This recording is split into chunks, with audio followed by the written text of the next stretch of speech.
श्री कृष्ण कहते हैं कि मनुष्य के जीवन में कई सारी प्रतिक्रियाएं होती हैं, जिनमें से एक अहम प्रतिक्रिया और जीवन का महत्वपूर्ण हिस्सा है आलस। आलस एक ऐसी क्रिया है जो हर मनुष्य के साथ होती है। दुनिया में शायद ही कोई ऐसा होगा जिसको आलस ना आता हो। हम ये मान सकते हैं कि जिस इंसान को आलस ना हो वह इंसान साधारण नहीं हो सकता। कई बार मजाक के रूप में हम ये कह भी देते हैं कि इस मिट्टी के बने हो। यदि आलस ने आपको घेर रखा है तो उस काम के फायदे के बारे में सोचें जिसको आप आलस के कारण नहीं कर पा रहे। ऐसा करने से आपके अंदर उस काम को करने की इच्छा होगी और आप एक्टिव हो जाएंगे।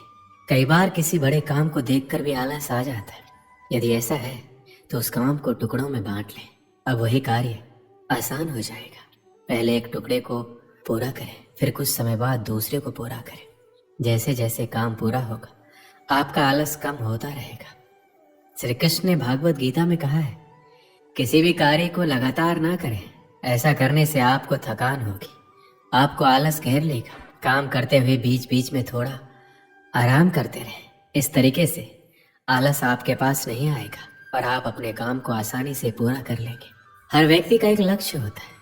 जब भी आप आलस महसूस करें तो तुरंत अपने लक्ष्य को याद करें। ऐसा करने से आप अच्छा महसूस करेंगे और आपका आलस तुरंत चला जाएगा। अगर आपका कोई लक्ष्य नहीं है तो उसे आज ही बनाएं और आलस से दूर भगाएं। यदि आप चाहते हैं कि आलस आपके पास ना आए तो एक समय में एक ही काम करें। कुछ लोग बहुत से काम एक दिन में या एक साथ करना चाहते हैं, लेकिन जब कार्यों को पूरा करने की शुरुआत करते हैं तो इतने कार्यों को देखकर आलस आ जाता है। अतः एक बार में एक ही कार्य करने की आदत डालें। किसी भी काम को टालना छोड़ दें, क्योंकि काम को टालना भी आलस कहलाता है। जो लोग काम को टालते हैं वो लोग आलसी लोग कहे जाते हैं। कार्य को टालते रहने से कार्य तो पूरा नहीं होता, बल्कि काम को टालने की आदत हो जाती है। तो कार्य को टालना बंद करो, आलस खुद ही भाग जाएगा। आप जो भी काम करें एक योजना बनाकर करें। किसी भी काम को योजना के साथ करने से आलस नहीं आता, बल्कि अच्छा लगता है, क्योंकि पता होता है कि हमें कौन सा काम कब करना है। आप अपनी योजना में उतने ही कार्यों को जगह दें जितने आप कर सकें।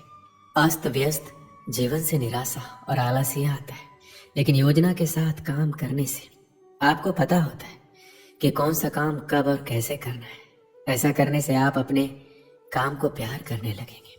आलसी होने का मतलब है आप परिवर्तन से डरते हैं, इसलिए हर दिन कार्य को कल पर टालते जाते हैं। कल करेंगे, परसों करेंगे, अतः वो कार्य कभी पूर्ण नहीं होता, क्योंकि हम जहाँ पर हैं हम खुद को सुरक्षित महसूस करते हैं। अतः हम बदलाव से डरते हैं। हमें लगता है शायद हम अपनी सुरक्षा को खो देंगे। कर्म करने से इनकार करना कायरता की निशानी है। आलस्य और कायरता एक समान है। किसी भी इंसान को तब तक नहीं बदला जा सकता जब तक वो खुद बदलना ना चाहे। फिर भी आप उसको बदलना चाहते हैं तो उसे कोई बड़ी जिम्मेदारी दे सकते हैं या उसे अपने कर्तव्यों का एहसास दिलाकर शर्मिंदा कर सकते हैं। आलसी इंसान में आत्मविश्वास की कमी होती है। कोई भी इंसान तभी बदलता है जब कोई उसकी भावनाओं को चोट करता है, इसलिए आप उसकी भावनाओं पर चोट करें। आप उसकी किसी कमजोरी पर वार करके उसके दिल में चिंगारी लगा सकते हैं। जिस इंसान का कोई लक्ष्य नहीं होता वही इंसान आलसी होता है, इसलिए आप उसको कोई सपना दिखाकर उस लक्ष्य को प्राप्त करने के लिए उत्साहित करें। इसलिए सिर्फ मेहनत करना ही जरूरी नहीं है। हम मेहनत किस कार्य में कर रहे हैं, क्यों कर रहे हैं, उस कठिन मेहनत से हमें क्या परिणाम मिलेगा, ये जानना और समझना भी बहुत आवश्यक है। क्योंकि बिना किसी प्रारूप, रणनीति और परिणाम की सोच के बगैर किए गए कार्य हमें हमारे सपनों को पूरे नहीं होने देंगे। इसलिए कहते भी हैं, आज के समय में सिर्फ मेहनत और ईमानदारी से किए गए कार्य की सफलता आपको मिलेगी, बल्कि स्मार्ट लक्ष्य निर्धारित और योजना के साथ करके हम अपने सपनों को पूरा कर सकते हैं। क्योंकि बेशक मेहनत सफलता की गारंटी तो नहीं, पर उसको मिलने के अवसर को बढ़ा जरूर देती है। लेकिन अगर आपके सपनों में उनको पूरा करने की जोश और जुनून सवार है तो सच मानिए आपको आपके सपनों को पूरा करने से दुनिया की कोई ताकत नहीं रोक सकती, बशर्ते वह सपना आपकी मेहनत, लगन और प्लानिंग के साथ किया गया हो। क्योंकि मेरा मानना है सपने जिंदगी में चाहे जितने देखो, हकीकत में वही पूरे होते हैं जो सपने हमारे जिद्दी होते हैं। बचपन से ही हमारे माँ बाप हमें मेहनत के लिए कहते हैं, चाहे वो पढ़ाई हो या नौकरी, सब मेहनत की ही बात करते हैं। हमारे माता पिता मानते हैं कि आप जितनी मेहनत करोगे आपको उतनी ही सफलता मिलेगी। लेकिन दुनिया में अब तक कोई ऐसा शख्स नहीं हुआ जो सिर्फ मेहनत करके आगे बढ़ा हो। अगर मेहनत से सफलता मिलती तो आज मजदूरी करने वाले सबसे ज़्यादा सफल होते। ये बहुत ही अच्छा और उचित सवाल है कि मेहनत तो हम बहुत करते हैं, लेकिन हमें मन मुताबिक सफलता हासिल नहीं होता। क्योंकि अगर मेहनत की बात करें तो सिर्फ मेहनत करने से सफलता नहीं मिलती और ना ही सपने पूरे होते।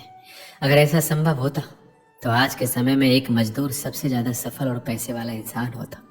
क्योंकि सबसे ज़्यादा मेहनत तो असल में वही करता है। वही दूसरी तरफ वो लोग होते हैं जिन्हें हम आलसी बोलते हैं, बल्कि ऐसा कतई नहीं है। वह किसी काम को करना नहीं चाहते, बल्कि वह हर काम को शॉर्टकट तरीके से करना पसंद करते हैं।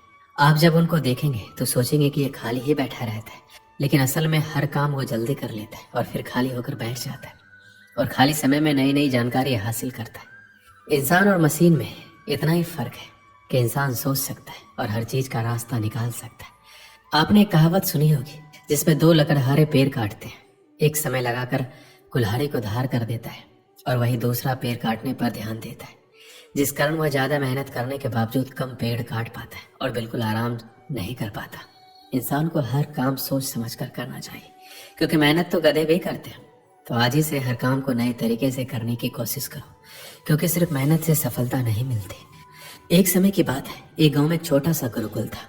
वहाँ सभी शिष्य गुरुजी के मार्गदर्शन में पढ़ा करते थे, लेकिन उन सभी बच्चों में एक विद्यार्थी बहुत ही आलसी प्रवृत्ति का था, क्योंकि वो हर बार आज के काम को कल पर और कल के काम को परसों पर टाल देता था। गुरुजी उसकी इस गंदी आदत से बेहद परेशान थे। इस कारण गुरुजी ने काफी सोच विचार कर उसे कैसे समझाया जाए इसके लिए एक रणनीति बनाई। अगले दिन गुरुजी ने उससे कहा, मैं तुम्हें ये काला पत्थर देने जा रहा हूँ, इसे तुम किसी भी लोहे की चीज पर घिसोगे तो वो सोने की बन जाएगी, लेकिन तुम्हारे पास कल सूर्यास्त तक का ही समय है। सूर्यास्त के बाद ये पत्थर काम करना बंद कर देगा और मैं तुमसे ये पत्थर वापस ले लूंगा। इतना कहकर गुरुजी वहां से चले जाते। आलसी शिष्य बहुत खुश होता है और मन ही मन वो नई चीजों को खरीदने के बारे में सोचता रहता है और मन ही मन बरबराता रहता है, मैं सोने का ये करूंगा वो करूंगा। आलसी शिष्य बहुत सारे ख्वाब तो बुन लिए थे, लेकिन उन्हें पूरा करने के लिए प्रयास नहीं कर रहा था। आलसी शिष्य ने सोचा, अभी तो मेरे पास बहुत सा समय है, इसलिए अभी थोड़ी देर सो जाता हूँ। नींद में भी वो आलसी शिष्य बहुत बड़े बड़े सपने देख रहा होता है और बस सोचता ही रहता है। आलसी शिष्य को सोचते सोचते पूरा एक दिन बीत जाता है और वो आलसी शिष्य अभी भी सोच ही रहा होता है। वो बड़बड़ाता है, अभी तो मेरे पास पूरी शाम पड़ी है, मैं इन सभी सपनों को बहुत ही जल्द पूरा कर लूंगा, इसलिए भी थोड़ा आराम कर लेता हूँ और फिर जब उठूंगा तब इन सपनों को पूरा कर लूंगा। जब वो नींद से उठता है तो दोपहर हो जाती है। वो दोपहर का खाना खाने लग जाता है और अब आलसी शिष्य घड़ी की तरफ देखता है, सोचता है अभी तो पूरे 4 घंटे बचे हैं सूर्यास्त होने में, इतनी देर तक मैं क्या करूंगा, इसलिए थोड़ा आराम ही कर लेता हूँ।